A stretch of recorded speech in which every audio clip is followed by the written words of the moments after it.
Well, welcome back to Castlegoat. A few things have changed, and I've got the event screen up right now to show you that the Scalded Land, a merchant city-state, has been discovered, and also the Loved Land, an agricultural settlement, has been discovered.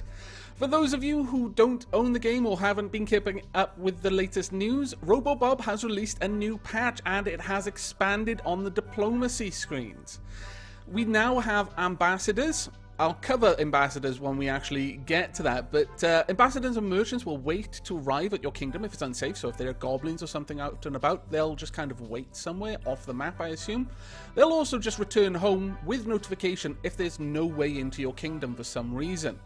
Additionally, friendly kingdoms will now make contact with you over time, and that's what happened with the Scalded Land and the Loved Land. There's lots of love in the lands around us.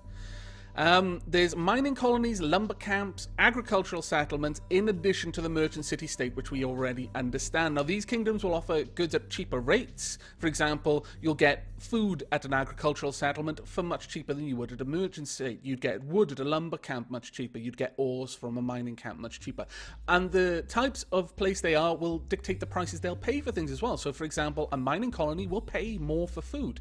We could theoretically start a business of buying food from the agricultural settlement, selling that on to a mining camp to buy ore, and so on and so forth, and just actually get a...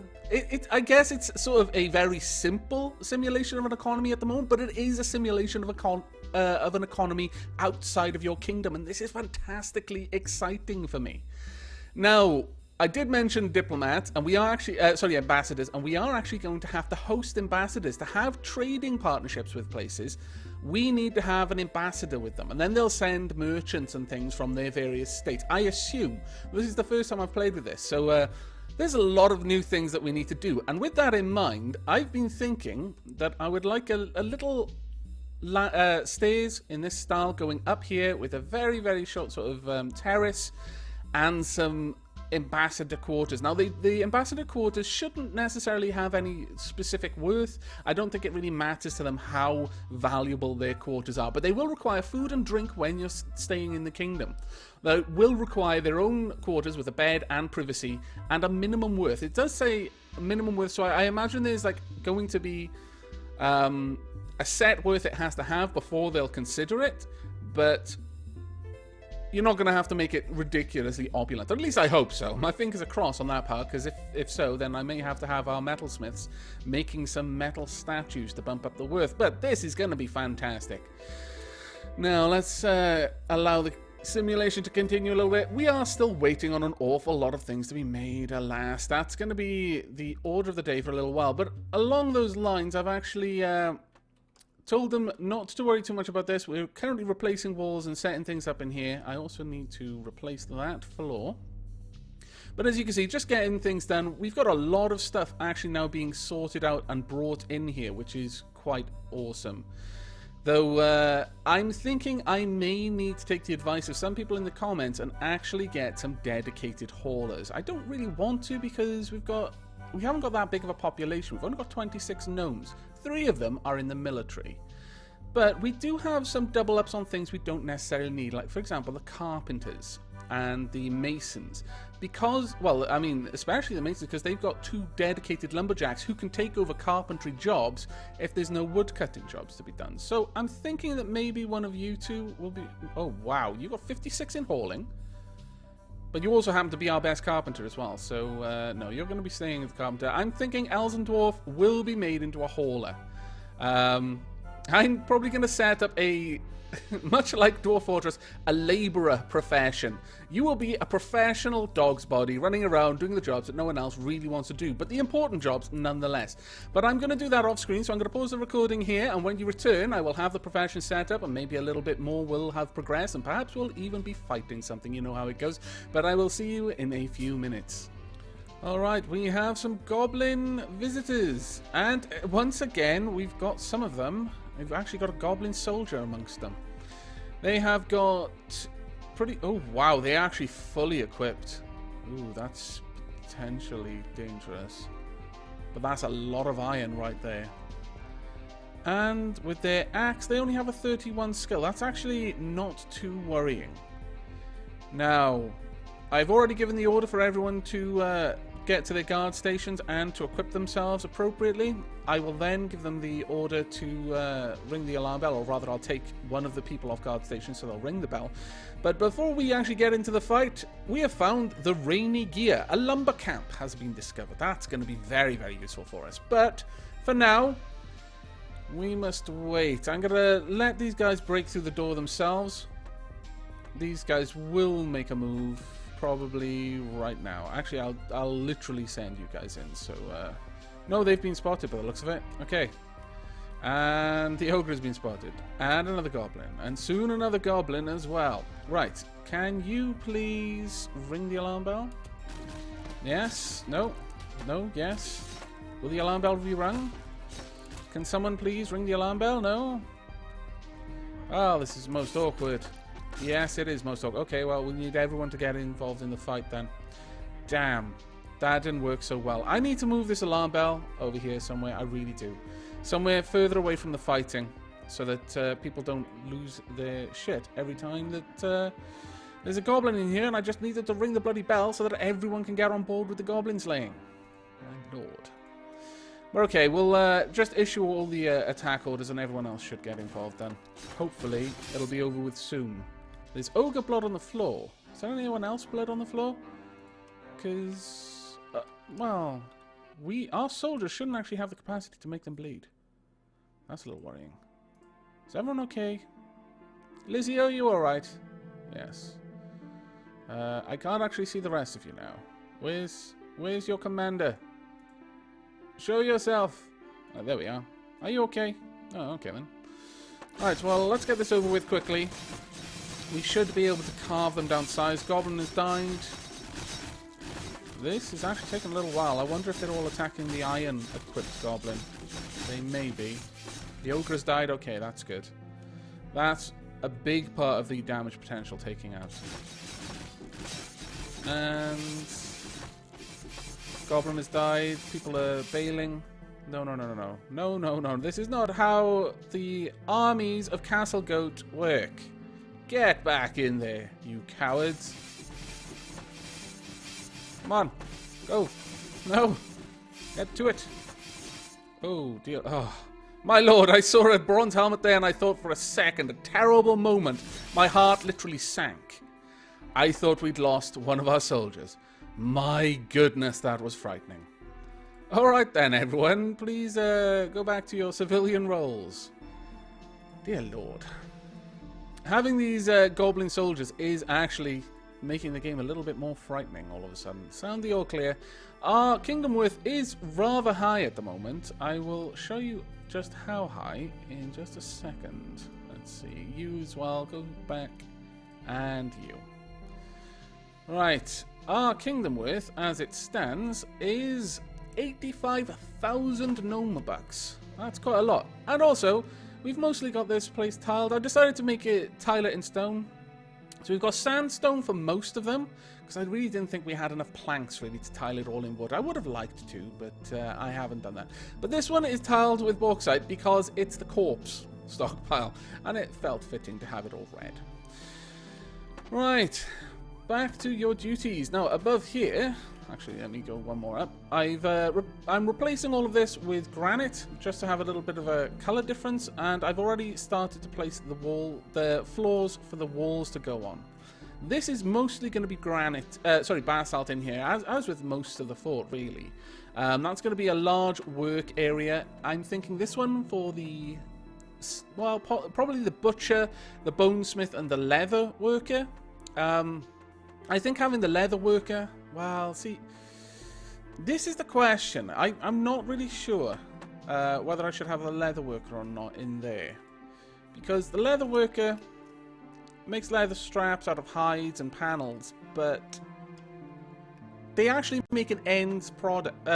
It's not like a tanner who takes a hide and makes it into leather, and then that gets used in the leather, in the clothiers and textiles industries and all that sort of stuff. They actually make it all. So I might not have them up here, but I was thinking butchers and bone carvers up there. Although bone carving is an end product, the sheer volume of bones that are gotten from a single yak means it's going to be just that much more efficient to have the bone carver with my butcher. And let's rebuild this door as well.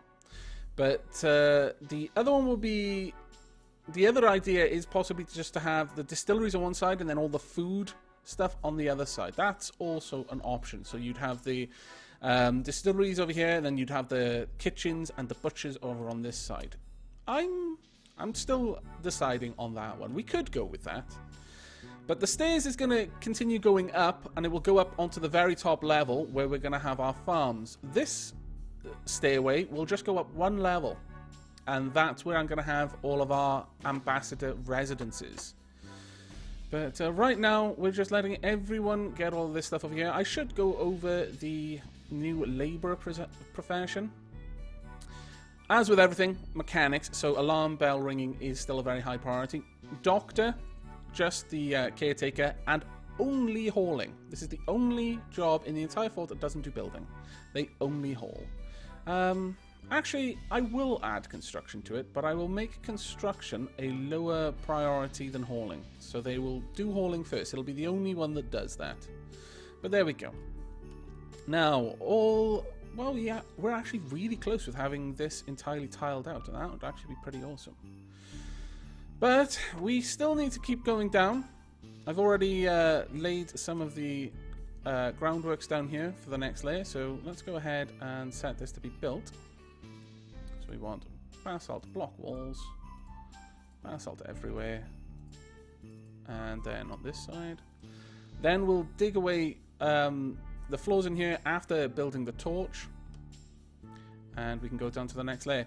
We're probably just going to keep going down and down and down and down. We're not really going to worry about mining on these layers, simply because I don't need the resources. The only resources they would have is copper, and once we get down low enough, some tin. But odds are, by the time that we've reached the level where we can mine that, we'll already be on the next tier up, like iron or possibly even steel. I don't fancy getting to steel and iron just yet, because that would make our kingdom worth go through the roof, and I really don't want to see what would end up coming to fight us at that point. But as you can see, we're getting quite a lot of work done. We've got all of the serpentine pillars, and I really like that green colour. I really, really do. I'm so pleased with the way that looks.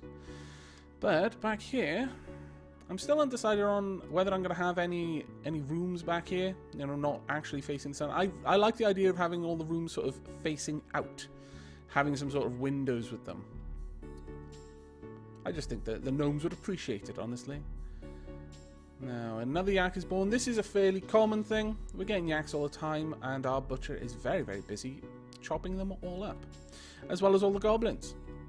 Let's see, what of our kitchen like? We've actually got quite a few sandwiches. Let's see, have we got... Is this fully stocked?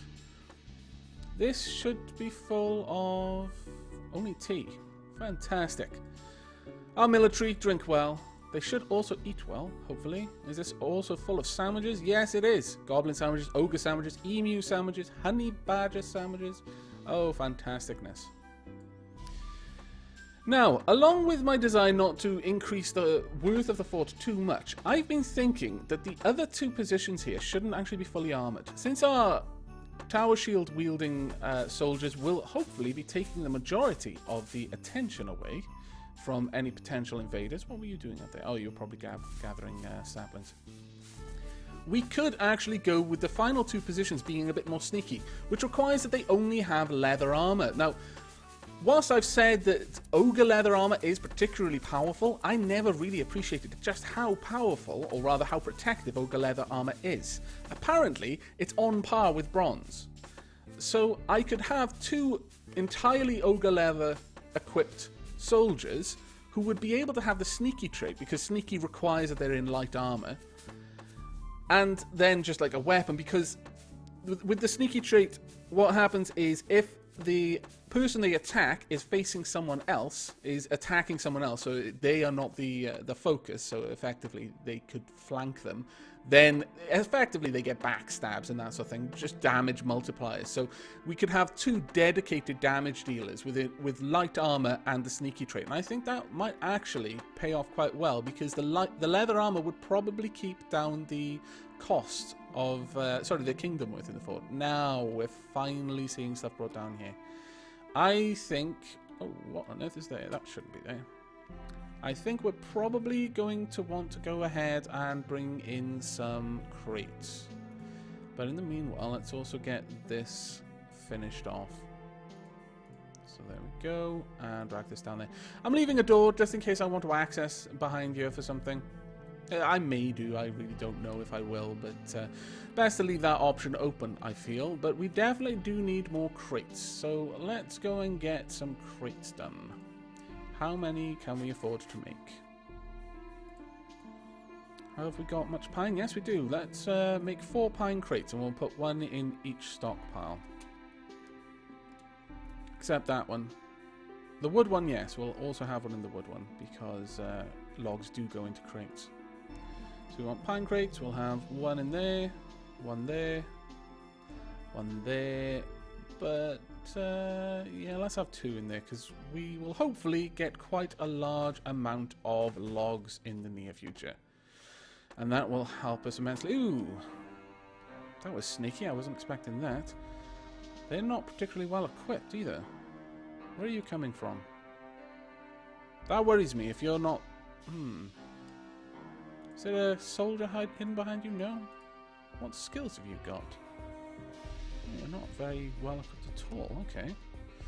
Right, well, military, go fight. Go meet them in the corridor so that I can get the bell rang properly. In fact, to be honest, if that's all they've got, I might not need to ring it. Let's get the civilians into their uniforms. You know what? No, I'm not going to ring the bell. I don't feel we need to. There's only... Well, actually, there are 6 people out of 26 people. That's actually quite a lot. Okay, get the bell rang. Where are you? There we are. Ring the alarm. And then join the fight, please. Do so quickly. Quickly ring the alarm. There we go. Right. Now, I would like the goblins killed first, if we can possibly manage that. All squads. Yeah. And then this guy. You the one I want to attack? There we go. Right, I want the goblins taken out first because they're the only ones with weapons that could really hurt us. What just happened there? The ogre has been spotted. Alright then. I thought we already knew the ogre was there. 1 goblin down. There were 3 goblins. Wow, you managed to keep that hidden. Well done, you sneaky little buggers, you. And if you can finish off the ogre, there we go. That was nice and easy. You can go ahead and actually go back to the place over here. There we go. And now you can get out of your uniforms. I'm also going to build another bell. I am actually going to build another bell. I think you can have 2. I'm not sure. Or rather, I should say, I hope you can have 2. Alarm bell. Have we got enough bars of anything? Silver? No. Bronze? No. We are not doing that. That would be crazy. Let's see if we can make a copper alarm bell at some point. We'll make it out of birch. There we go. I doubt that's going to be done for a while because we're still fulfilling the desire for what are you? Armor plates? No, this isn't the right one. This is the padding. Then we've got armor straps, armor plates. We've only got 8 so far, and we're set to build, I believe, 19. So it's going to be a little while before we can get that done, but as you can see... Well, actually, no, not yet. You can't see it. Damn it. Oh, that's right. I haven't told them to get back to work. Oops. Sorry. My fault. Get back to work. And then you can all fall asleep, probably. Are you all going to fall asleep? No. Yes? Ah, well, shit. Oh, bugger it. This... Ouch. This is not going to be very good at all. Okay, population, we need you to be moving very quickly into your man-slaying uniform. Very quickly ringing the bell. Oh my goodness, this is going to be bad. That's enough mants there to break through our armor, I believe. Yes, yes, there are a lot. I get the message. Oh, is the alarm bell being rung? Yes, fantastic work, everyone. Well done. Now, please help them take these guys out. This is going to be very nasty otherwise, because they are going to be able to be performing numerous attacks per second. They're as fast as we are, so we don't have the advantage here. In fact, they're probably significantly faster. Alright, it all comes down to how well these tower shields allow them to just block the incoming damage, because I know for a fact their bronze armor would not stand up to that much punishment for long. Quickly now, people, get out there and help. This is not going to be a battle we can win without everyone being involved. And this is the risk ultimately with not going for the Manse scouts. Thankfully, we were able to get the alarm bell rang, so we've got everyone out there. I suspect we'll be able to win this because we've got our whole kingdom helping out, but one is down. We may get some injuries. 2 is down. 2 are down, rather, I should say. 3, possibly. Let's check that. Yes, 3 are down. Okay, I think this brings the amount of attackers into possibly even single numbers. Well done, everyone. That was fantastic work. Truly fantastic work. Right, you can quickly get out of your uniform and then ring the bell and get back to work. I was a little bit panicked there. I genuinely was. I thought we may have been looking at losing one of our military. Let's get this rebuilt as well. Okay, back to work. Quickly, we don't have long. Okay. Right, how are these rooms going? As soon as we've got one with a door and a torch, I'll actually put the bed in there, but I think all of our coal is being used up at the moment, so for just the time being, I'm going to go ahead and tell you... Well, this one is just using up all the slivers. I'm going to tell you to go ahead and make... I'm actually going to suspend you for a moment, just so we can get the torches done. We are making the charcoal, it's just, it's immediately getting used up, so if we can get that sorted, that would be grand. Now, how's it going in here? Cleaned anything up yet? No, not really. I'm hoping that they'll move all this leather into the correct chest soon. We are, however, getting all the dirt moved around, which is fantastic. I'm quite happy with that. Now, as you may have noticed, I have turned off the overlay underneath the stockpiles. I mean, I know where they are. And at this point, I imagine many of you know where they are as well. So it didn't really seem necessary to have that going. Wow, they are bringing in a lot of bodies all of a sudden. Are many of these going to be bones? Yes, they are. Okay. It is time for another crate then. Let's get another crate going. I think I will then pause the video for a little bit whilst I let some time pass. We're going to make 2 new crates for our body stockpile. So I'm going to pause the recording and I shall bring you back when there is something new to report. But alas, I'm afraid you're going to have to wait till the next episode to find out what it is I bring you back to. So I hope you've enjoyed this episode. I hope you'll be joining me in the next. But until then, do take care.